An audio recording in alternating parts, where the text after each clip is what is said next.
Bonjour, alors pardonnez mon allure, nous sommes le 16 novembre 2017, je vous fais cette vidéo à cette date-là. Je m'étais promis de faire plus attention à la présentation, mais je n'ai pas le temps comme souvent.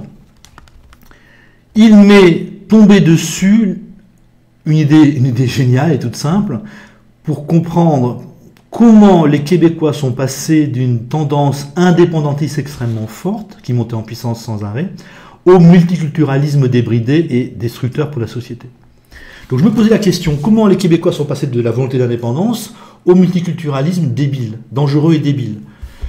Je ne comprenais pas. Pendant assez longtemps, je n'ai pas compris. Et là, donc tout récemment, j'ai eu un flash, littéralement un flash. Et je vais vous donner le fruit de mes réflexions. Bien sûr, proposé à toute vitesse, comme d'habitude, je n'ai pas de temps.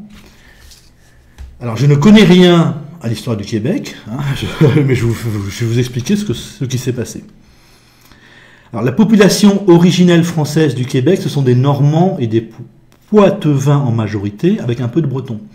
Mais c'était des Normands et des Poitevins, donc je ne sais plus, du XVIIe siècle, qui n'avaient pas encore subi l'influence du cœur du bassin parisien. Donc c'était des sociétés, des régions à héritiers uniques, donc on pourrait dire de mentalité allemande. C'était du système souche, du système familial souche. Le premier des fils a tout l'héritage, et ça vous donne une mentalité particulière et qui change complètement votre société. Donc ça, c'est la population de base d'origine française au Québec, et ça permettra d'expliquer pas mal de choses qui se sont passées après, de toute façon.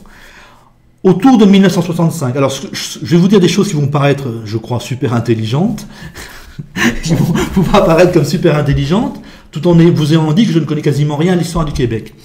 Mais c'est normal, c'est parce que le canevas, on a un canevas moderne en fait, on a à peu près la même structure de fonctionnement pour tous les pays à très haut niveau d'instruction, avec quelques petites différences. Donc, il suffit de connaître un petit peu les choses, c'est ce qui s'est passé au Québec, de connaître le canevas de la modernité, vous allez le voir, c'est évident quand je vais en parler, pour arriver à comprendre pourquoi le Québec donc passe de l'indépendantisme au multiculturalisme. C'est une proposition, bien sûr, mais je crois que ça doit être à peu près ça. Donc, chez nous, le catholicisme, chez nous en Europe, a commencé à s'effondrer à partir de 1965. Je crois qu'au Québec, ça a dû être à peu près la même chose, mettons dans les années 60. On a le tout début de l'effacement du catholicisme. Donc, à partir de 1965, en gros, le catholicisme recule et ne cesse de reculer. Vous avez deux conséquences importantes de la fin du catholicisme. C'est, comme les gens ne sont plus catholiques, ils deviennent en quelque sorte patriotes. Et la montée en puissance du sentiment indépendantiste est très certainement liée à l'effondrement du catholicisme. On remplace la nation on remplace le catholicisme par la nation. Dans le cas des Québécois, c'est l'indépendance, une volonté d'indépendance. Donc on ne croit plus en Dieu et on remplace ça par le groupe, en fait, tout simplement. Le groupe, la célébration du groupe. Une autre conséquence de l'effacement, de l'effondrement du catholicisme, c'est aussi l'effondrement du taux de natalité, qui a lui-même entraîné une immigration importante apparemment au Québec. Dans un premier temps, quand il y avait l'esprit de groupe, l'esprit national, la volonté d'indépendance, c'était faire venir des immigrés pour défendre la francophonie. C'est ce que j'ai compris avec mes toutes petites connaissances sur le Québec.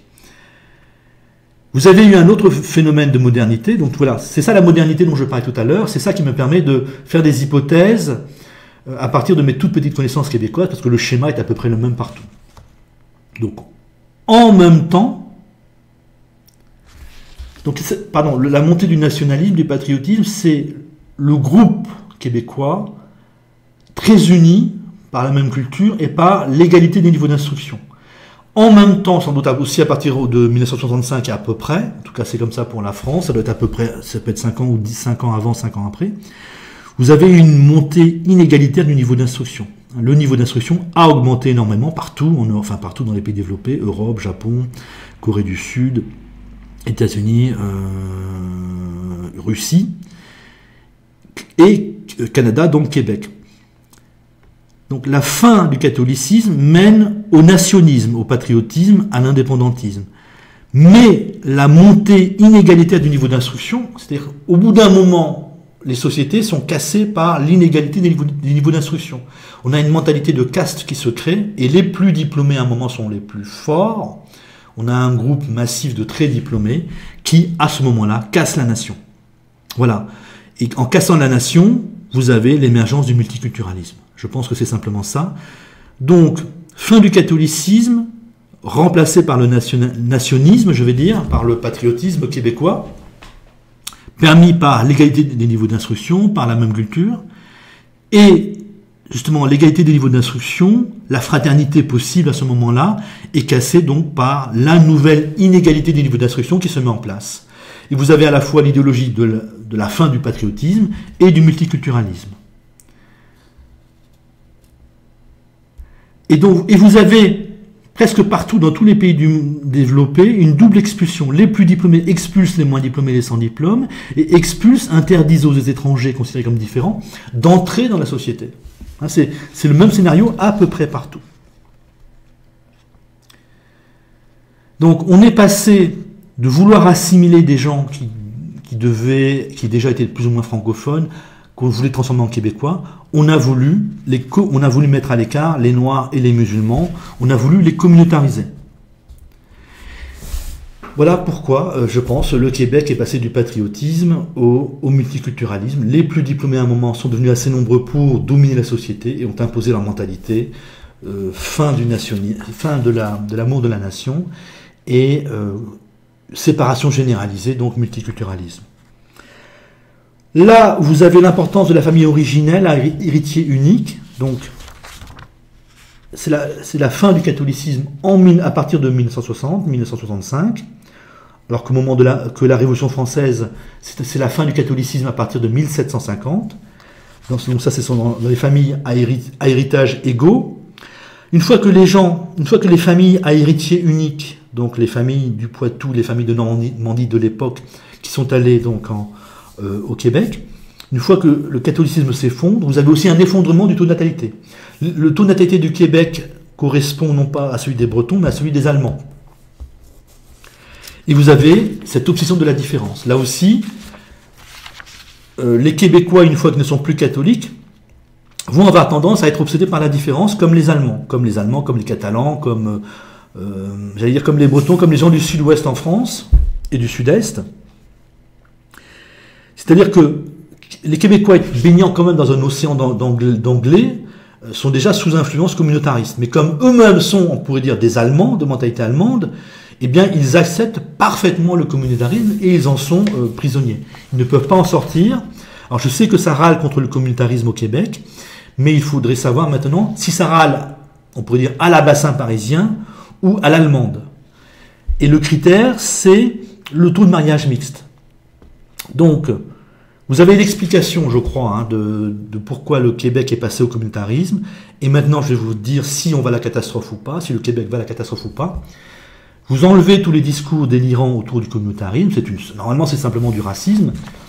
Vous regardez, le taux de mariage mixte est le critère essentiel. Le vrai taux entre Québécois blancs, on va dire, d'origine européenne, entre Québécois du groupe majoritaire. C'est pas forcément d'origine européenne ou d'origine française. C'est considéré comme appartenant au groupe majoritaire. Nous, en France, on a des Polonais qui viennent d'arriver. Ils sont considérés comme Français de souche. Personne ne les rejette. Donc, il faut regarder si le groupe québécois majoritaire, on va dire blanc européen, épouse les Noirs, épouse les blancs musulmans de culture musulmane. S'il y a un mariage mixte, vous sortirez du problème, il y aura dissolution des communautés, vous n'entrerez pas en tension continuelle. Par contre, si le taux de mariage mixte est extrêmement faible entre les Québécois et par exemple ceux que l'on appellera musulmans, ou entre les Québécois et les Noirs, s'il y a des Noirs au Québec, eh bien je crois que le problème est insoluble et que l'on va à la catastrophe.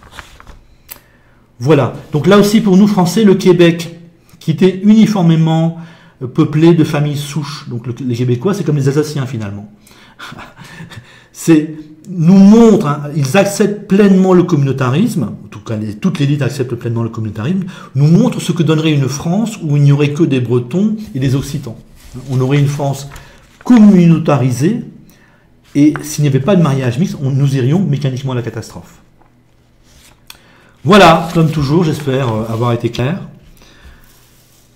Je n'hésiterai. Vous pouvez dans les commentaires ne pas être d'accord avec moi du moment que c'est courtois et argumenté. Si vous faites des arguments insultants, je vous masque.